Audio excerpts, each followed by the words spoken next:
तब्बल 500 वर्षापूर्वी एका माणसाच्या स्वप्नात साक्षात मारुतीराया आले आणि कोकणातल्या या मातीत मारुतीरायाचं एक नवीन मंदिर उभं राहिलं. केव्हाच्या काळातली गोष्ट आहे ही? हे तर 500 साल वर्षापूर्वीची 500 वर्षापूर्वीची. पूर्वीची काळातली गोष्ट आहे. हा श्रावण महिन्यात हे शिवंबू वरनं दगड आलेले आहे डोंगरातून. हा ही हा. ओके. त्या तिथे मला कोरीव काम काय केलं नाही, हाय तसंच आहे. नमस्कार मित्रांनो, मी चैतन्य आणि स्वागत करतो आजच्या नवीन व्हिडिओमध्ये. तर मित्रांनो, आज मी आलो आहे भिकरुलेवाडीत, कारण आज मी आहे मारुतीच्या मंदिरात.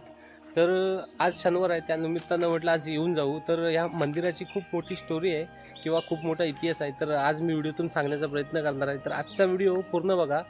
तर ओम आणि मी आलो आहे आणि ओमचा मित्र देखील आला आहे आणि तुम्हाला दाखवतो नक्की मंदिर. तर आता व्हिडिओ आपण कंटिन्यू करूया. तर नमस्कार मित्रांनो, आज होता शनिवार, तर आजपासून माझे उपवास सुरू झाले. तर त्या निमित्तानं मी आज चाललोय कोकणातल्या अशा ऐतिहासिक मंदिरात, ज्याचा इतिहास बघून खूप आश्चर्य वाटेल. तर माझ्यासोबत माझा भाव होता, ओम होता. तर आम्ही दोघं बाईक निघालो होतो. तर या मंदिराचं लोकेशन जर तुम्हाला पाहिजे असेल तर मला कमेंट बॉक्समध्ये सांगा.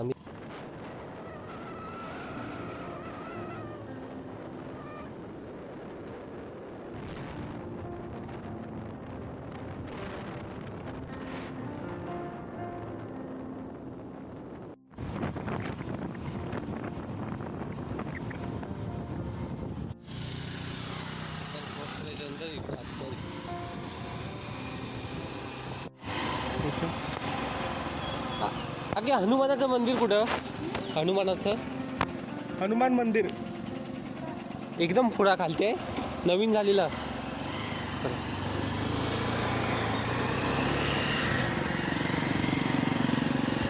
जायचं आता आम्ही विचारत चाललो होतो. थोडं खालते आहे मंदिर. इकडचे रस्ते बघा कसे आहेत.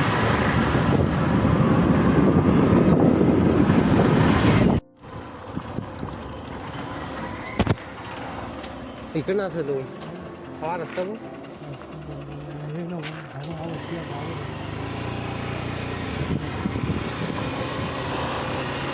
हा मंदिर वरती आहे.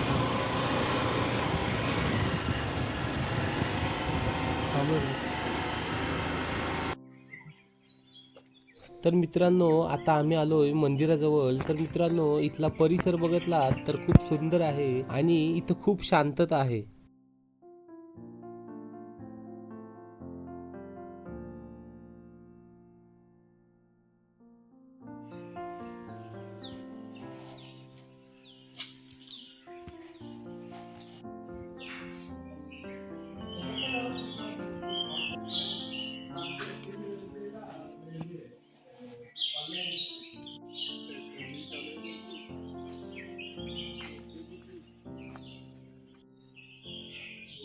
तर मी मंदिरामध्ये आल्यानंतर पहिल्यांदा दर्शन घेतलं आणि आजूबाजूचा परिसर फिरत होतो. तर मित्रांनो, तुम्हाला जर खरंच शांतता हवी असेल ना, तर गावाकडच्या मंदिरात जा, कारण इथं इतकी शांतता असते की मन एकदम रिलॅक्स होतं.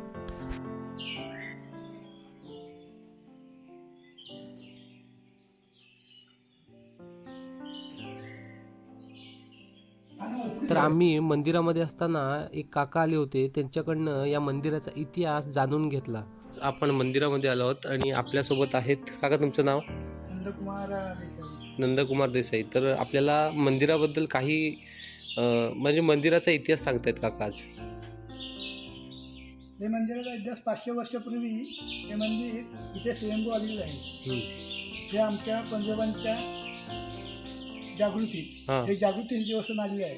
त्यांच्या स्वप्नामध्ये आल्यानंतर त्यांनी सांगितले, हे मी ह्या दगडीमध्ये म्हणून मारुती म्हणून आहे. तेव्हा माझ्या पंजोबांनी सर्वांना लोकांना वाडीतल्या ग्रामस्थांना गोळा केले हां आणि त्याप्रमाणे हे कार्यक्रम आम्ही वाडीतल्या ग्रामस्थांमधून हे सर्व मिळून आम्ही करतो. ओके. कार्यक्रम हां. हनुमान जयंतीचा 3 दिवस म्हणजे ही मग कधीच्या काळातली गोष्ट आहे? म्हणजे हे म्हणजे केव्हाच्या काळातली गोष्ट आहे ही? हे तर 500 साल वर्षापूर्वीची 500 वर्षापूर्वीची. पूर्वीची काळातली गोष्ट आहे. हां श्रावण महिन्यात हे शिवंबू वरनं दगड आलेले आहे डोंगरातून. हां ही हा. ओके. त्या तिथे मला कोरीव काम काय केलं नाही, हाय तसंच आहे. असं. असं आणि ते आम्ही मग सर्व मिळून लोकसेवा करतो त्यांची. हे पूर्ण तसंच आहे. तसंच आहे. त्यात कोरकाम काय केलं नाही. अच्छा. Okay okay. हे नंतर तुम्ही सर्व हां, देऊळ नंतर बांधली सर्व लोकांनी, आम्ही ग्रामस्थांनी वाडीतल्या जमा करून. ते पहिलं असंच होतं ते. ओके, धन्यवाद.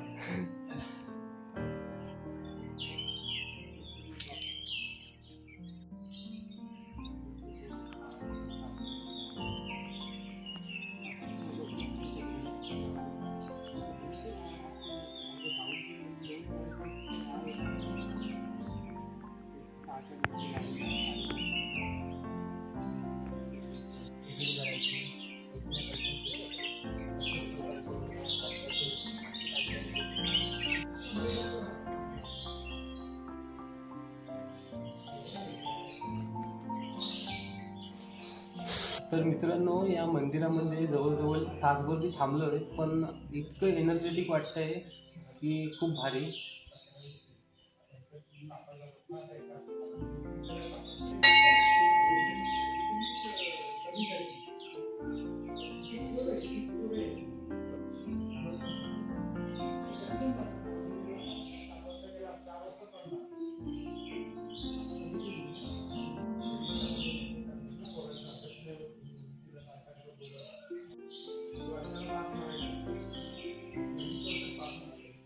इथला हा पाट बघा, पाटाला तर थोडंफार पाणी आहे आणि त्याच्या बाजूलाच हे मंदिर खूप छान वाटतंय.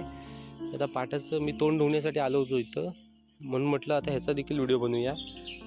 एकदम एकदम प्युअर विलेज काय असतं याचा फील येतो एकदम, आणि शांत, आजूबाजूला एकदम शांत वातावरण आहे. पक्ष्याचा आवाज बघा कसा येतोय.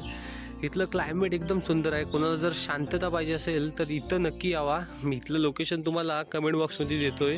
छान असं मारुतीचं मंदिर आहे. हे बघून झाल्यानंतर आता आम्ही घरी निघतोय.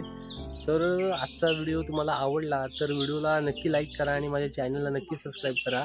आणि जर ह्या मंदिराचं जर तुम्हाला लोकेशन पाहिजे असेल तर मी कमेंट बॉक्समध्ये देतो, किंवा मला कमेंट करून सांगा, मी नक्की सांगेन. आणि खूप छान मंदिर आहे, मला तर खूप आवडलं. मी जवळजवळ 2 तास इथे या मंदिरात होतो. तर तुम्ही नक्की या एक दिवस, खूप छान मंदिर आहे. तर चला आता भेटू पुढच्या ब्लॉगमध्ये. तोपर्यंत आपल्या चॅनलला सबस्क्राईब करून ठेवा. चला भेटू.